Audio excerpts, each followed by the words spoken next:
بسم اللہ الرحمن الرحیم۔ تو دوستو، آج میں آپ لوگوں کو فائلر اور نان فائلر کے بارے میں بتاؤں گا۔ فائلر وہ لوگ ہوتے ہیں جو سالانہ کی بنیاد پر اپنی انکم ٹیکس ریٹرن باقاعدگی سے جمع کرواتے ہیں اور اس زمرے میں انہیں گورنمنٹ کی طرف سے بہت زیادہ فائدے دیے جاتے ہیں، جبکہ نان فائلر وہ لوگ ہوتے ہیں جنہوں نے نہ کبھی اینٹین بنایا ہوتا ہے اور اگر بن گیا ہو تو ریٹرن جمع نہیں کروائی ہوتی۔ یہ سالانہ کی بنیاد پر ہوتی ہے، جس سال وہ ریٹرن جمع کرواتے ہیں وہ فائلر ہو جاتے ہیں، جس سال وہ ریٹرن نہیں جمع کرواتے وہ نان فائلر ہو جاتے ہیں۔ جب ایک بندہ فائلر ہو جاتا ہے تو گورنمنٹ اسے بہت سارے فائدے دیتی ہے۔ تو بینیفٹس آف فائلر کے بارے میں دیکھتے ہیں۔ سب سے پہلا فائدہ اس کا یہ ہے کہ بجلی کے بل پر انکم ٹیکس کی چھوٹ ہو جاتی ہے۔ آج کل بجلی کے بل پہ بہت سارے ٹیکسز ہوتے ہیں، تو انکم ٹیکس اس وجہ سے چھوٹ ہو جاتی ہے۔ اس کے بعد ہم چلتے ہیں بینک اکاؤنٹ کی طرف۔ بینک اکاؤنٹ سے جو لوگ کاروبار کر رہے ہیں یا ویسے 50,000 سے اوپر نارمل سی بات ہے کہ وہ ٹرانزیکشن کرتے ہیں، تو جتنی دفعہ بھی وہ ٹرانزیکشن کریں گے 50,000 سے اوپر کی اماؤنٹ پہ، تو فائلر کو تو کوئی ٹیکس نہیں پڑے گا صفر، جبکہ نان فائلر پر 0.6% کے حساب سے لگے گا۔ اس کا مطلب ہے 1 لاکھ روپے اگر نان فائلر نکالے گا تو اسے 1200 روپے ٹیکس دینا پڑے گا۔ اس کے بعد ہم پراپرٹی کی خریداری کی طرف آتے ہیں۔ اگر ایک بندہ جائیداد، پلاٹ یا مکان خریدتا ہے تو FBR کا اس پہ ٹیکس لگتا ہے، جس کو 236 کے کہا جاتا ہے۔ اس میں 3 کیٹیگری آتی ہیں، ایک فائلر، دوسرا لیٹ فائلر، تیسرا نان فائلر۔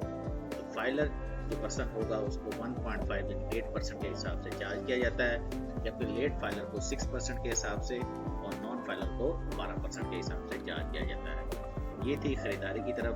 اب جو شخص جو فروخت کر رہا ہے پلاٹ، مکان، اس پہ بھی 3 کیٹیگری FBR جو ہے وہ لگاتی ہے۔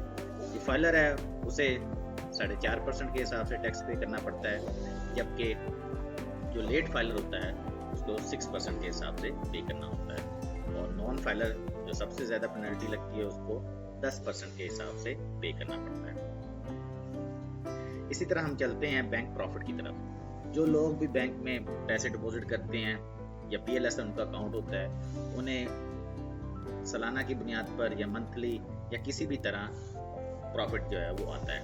جتنا بھی پروفٹ ان کے پاس آیا، اگر وہ فائلر ہوں گے تو 15% اس پروفٹ پہ انہیں چارج کیا جائے گا، اور اگر وہ نان فائلر ہوں گے تو 35% اس پہ چارج کیا جائے گا۔ اسی طرح اگر ہم چلتے ہیں گاڑیوں کی رجسٹریشن کے حوالے سے، ٹوکن ٹیکس کے حوالے سے، جب بھی کوئی شخص نئی گاڑی لیتا ہے یا کوئی ٹوکن ٹیکس پے کرتا ہے تو جتنا بھی ٹیکس ہے اسے ہاف پے کرنا پڑتا ہے۔ اس کے علاوہ ہاؤس لون یا کوئی بھی چیز گورنمنٹ کی اسکیم ہے، جیسے اپنی چھت اپنا گھر ہے، آسان کاروبار اسکیم ہے، یہ حاصل کرنے کے لیے بندے کو فائلر ہونا بہت ضروری ہے۔ آگے چلتے جائیں تو انسان کی قسمت بھی جاگ سکتی ہے، اسے پرائز بانڈ اس کا نکل سکتا ہے یا کوئی بھی وننگ لاٹری جو اس کی لگ سکتی ہے۔ تو اگر اس کی کوئی پرائز بانڈ یا لاٹری لگ جاتی ہے تو فائلر والے بندے کو 15% چارج کیا جاتا ہے اس لاٹری پہ، اور جبکہ نان فائلر کو 30% کے حساب سے چارج کیا جاتا ہے۔ تو اگر آپ کو اپنی انکم ٹیکس ریٹرن جمع کروانی ہے تو آئیں ہمارے ایکسپرٹس کی طرف، ہم آپ کی انکم ٹیکس ریٹرن جو ہے وہ سالانہ کی بنیاد پر ایفیشینٹلی اور مناسب ریٹ میں کر دیں گے۔ اپنا خیال رکھیے گا۔ اللہ حافظ۔